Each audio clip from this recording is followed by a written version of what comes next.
Chapter 13. Stop being so self conscious. Zara said as we reached Western Greens, a super upscale farmhouse only neighborhood located along the Delhi Gurgaon border. We had taken an Ola. The mobile app made taking a cab to anywhere easy. The IITian founded Indian company was already valued in billions. Why couldn't I think of an idea 1,000th of this level? Why couldn't I even get a proper job or make a proper tie knot? This tie has a life of its own, I grumbled. The suit was unnecessary. You are only meeting my family. It's not an interview.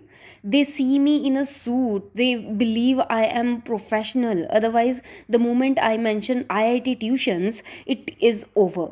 It's not tuitions. You are faculty in a cutting edge test preparation center, Zara said. When Zara put it like that, my career didn't seem as horrible. That is why I loved her. She saw the best in everything, including the pretty ordinary me. A watchman opened the gate as our wagon R entered her mansion. This is your house? And you still live in a tiny hostel room? I said, as I mentioned a garden the size of a volleyball court in front of her half acre bungalow. I love my room. 105 is my life. You can have a good life here too. It's much better to be on campus. Commuting is a pain. Okay, final checks, mister. Ties, belts, shoelaces, and nervous? All good. Zara pinched my nose. Have I mentioned that? She was always pinching my nose. Most annoying. Can I serve you some more gosh? Safdar said in his thunderous voice. We were seated for lunch on chairs that resembled the thrones in mythological TV serials. Safdar was at the head of the 18-seater dining table. He was wearing a black bandgala with two golden bracelets and a Rolex watch on his left wrist. His French beard was dyed black. His wife, sitting to my left, had said little so far. Her pink silk salwar kameez dupatta half covered her head, and her diamond and jade necklace, which probably cost as much as one of the small apartments they keep advertising on the Dwarka Gurgaon Express, spelt upper crust. Her hair looked naturally black. I figured she was no more than a decade older than Zara. No, sir, I am quite full, I said, even though I didn't eat much meat. I had made an effort to do so today. I had to fit into Zara's family. So, Zara, tell me, you and she have a lot of dosti. Safdar said, eating his biryani with an ornate fork and knife. Unlike idiot me, Zara had already spoken to her parents and prepared them in advance. Hence, unlike the electric shock I had given my mother and father, Zara's parents seemed calm. At least they hadn't threatened suicide yet. We sort of kind like each other, is what she had told them. Unfortunately, for native Hindi speakers like my parents, there was no equivalent word for sort of or kinda. I don't think my father was a sort of kinda guy anyway. Sir, I said as I cleared my throat to speak, you don't have to call me sir. Can I call you uncle or Mr. Lone? Uncle is fine. So tell me about your dosti. We have known each other for almost 3 years. We met on campus. And our daughter Neville told us, what do you think, Zainab? Zara joined PhD in IIT for her dost. Mr. Lone said and laughed. Zainab only responded with a half smile. Uncle, I graduated from IIT within a year after Zara joined. I am joking. Anyway, what do you do now? I got a sinking feeling in a small voice. I said, I am faculty at a test prep company. Test prep, as in? It's pretty high tech, Dad. They are working on apps to do test preparations. Keshav is part of it, Zara said. Zara had made it all up. The only high tech thing Chandan Arora probably ever did was to order his gutka online. Like an education startup? Safdar said. Yeah, uncle, I said. It's bricks and mortar at present, but we are going to go online. Good. I think of investing in internet companies sometimes too. Safdar said. People care much more about Apple phones today than Apple orchards. Everyone laughed. I liked Zara's dad. At least he made an effort to have a proper conversation. I heard you are one of the top fruit exporters from Kashmir. I said. God has been kind. Zara brought us back to the main topic. So, as I told you, Dad, Keshav and I like each other. I can see that. Safdar said. We need your blessings, Zara said. Oh, Safdar said, surprised. Zainab, see these app making kids of today. How they ask their parents directly. You know, Dad, I am always frank with you. Safdar laughed. Of course. So, what do you want me to do? Meet his parents? No, I burst out. What? Zara looked at me surprised. Sorry, Zara, I should have told you, but uncle, my parents are not supportive of this. I'm sure you can guess why. When did this happen? Zara said. I continued to look straight at her father. Uncle, I love your daughter very much. I will do anything to make her happy. Please bless us. My parents won't, but we need at least one side to be with us. But Keshav, Zara said, and then lapsed into silence. Safdar let out a huge breath. Well, parents are important, I must say. Even I wasn't too happy when Zara said she wants to be with you. Because I am a Hindu? Yes, but I'm not that old fashioned. Relief made me stammer. Thank you, uncle. He nodded his acknowledgement. Yeah, so anyway, we can take care of that, he said. After lunch, we moved to the garden. Zara's father and I sat on a swing. Zara played with their dog, Ruby, a German shepherd who wanted to snooze in the sun more than run after Zara. Zainab had retired for a nap. Zara came up to us panting and sat on the swing as well. Safdar spoke to me again. So, tell me, what is the situation with your parents? Yes, even I want to know, Keshav, Zara said. I told them, censoring all the anti Muslim comments about the conversation I had had with my family in Alwar. Ah, so that is why we left Alwar early, Zara said. You went to Alwar? Safdar said. Casual visit. Well, until I was kicked out. Nobody was kicked out, I said. It is hard to hear negative things about your parents, even when they are against you. So they hate Muslims? Safdar laughed. I looked at him surprised. No, they have a few Muslim friends, but to have their only son marry a Muslim, that's too much for them. You want to see a person's true prejudices? Ask if they will marry their children into a community. Safdar smiled. They are nice people. Trust me. They are just scared. They love me. They will come around. Just right now, it is difficult. What do you suggest? Zara said. We get married. Then I convince them. They have little choice then, I said. You want me to let Zara marry you without meeting your parents? Safdar said. You can meet them if you want to. It will only make things worse. Safdar sat back. If you ask me, you guys should end this, Safdar said. We can't, Zara and I said at the same time. Safdar looked at Zara and me. Please help us, uncle, I said. He stood up and paced around the swing twice. Say something, Dad, Zara said. It will have to be our way. We can do a nikah. Whatever, I said. We can give you the shahada in a ceremony before or even during the nikah. Shahada? I said, hearing the word for the first time. Safdar turned to Zara. Your dost doesn't know, yet he loves a Muslim girl? Dad, what is this Shahada business? I don't think we need to. Of course, we need to. Her father broke in. His parents will disown him. Let's do things properly from our side. But what is Shahada? Oh, oath, Safdar said. Dad, please, this is all too old fashioned. Old fashioned? Safdar's nose went up an inch. How dare you call it old fashioned? You have any tamiz left or not? Zara shrugged and sat on the grass with Ruby. Sorry, uncle, I'm fine with any tradition. I just didn't know, I said. This girl is mad, Safdar said. Extra modern for no reason. But what is this oath, uncle? Shahwat?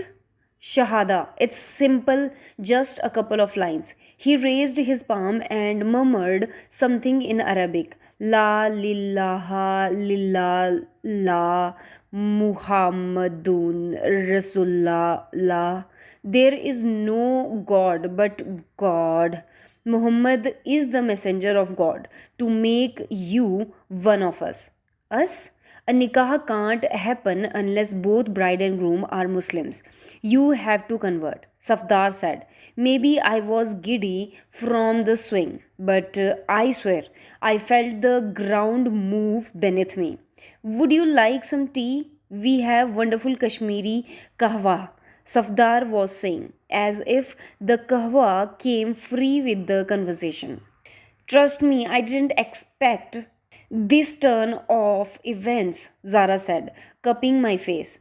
I took her hands in mine and kissed the inside of her wrist. I can't convert, Zara. Please understand, I love your religion, but I can't convert. My parents will kill themselves. So don't. How do we marry? I said. Under the Special Marriage Act, the Indian constitution allows it. People from any two faiths can go to court and marry. No religion, no caste drama. Just the way it should be. We do a court marriage? Yeah, if you can't convert. And your parents will also not come.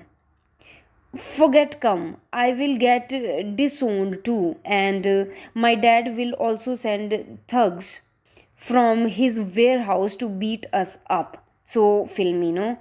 Zara raised her eyebrows comically. I'm serious, Zara. We can't be parentless on both sides. That's not a good start. So convince your parents.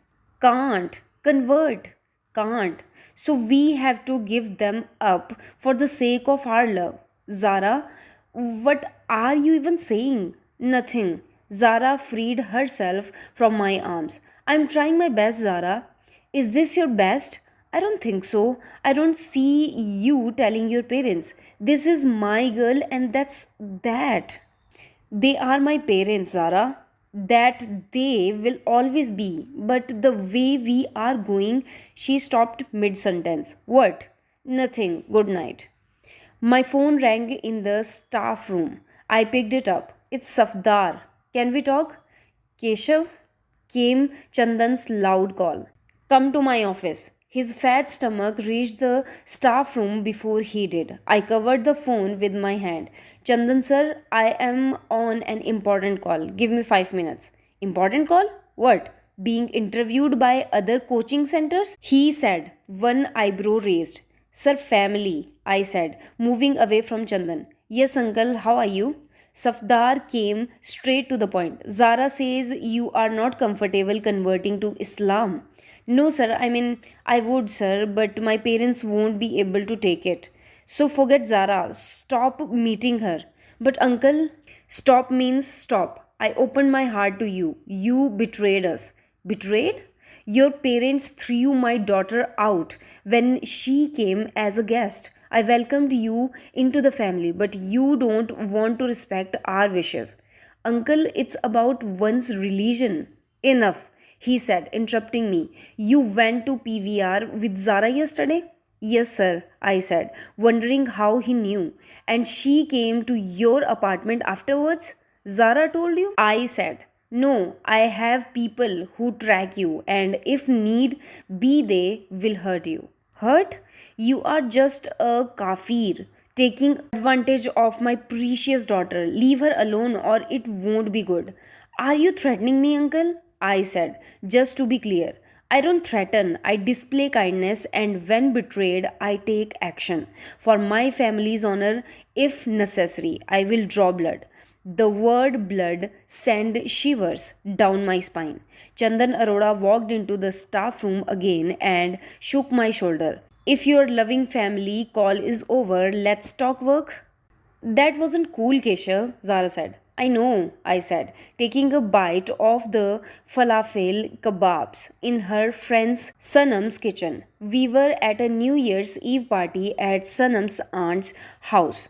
Even though Zara and I hadn't officially broken up, our relationship was beginning to resemble a war zone. We rarely met. When we did meet, we didn't talk anymore. We argued. Somehow, we ended up at the same topic. We have no future.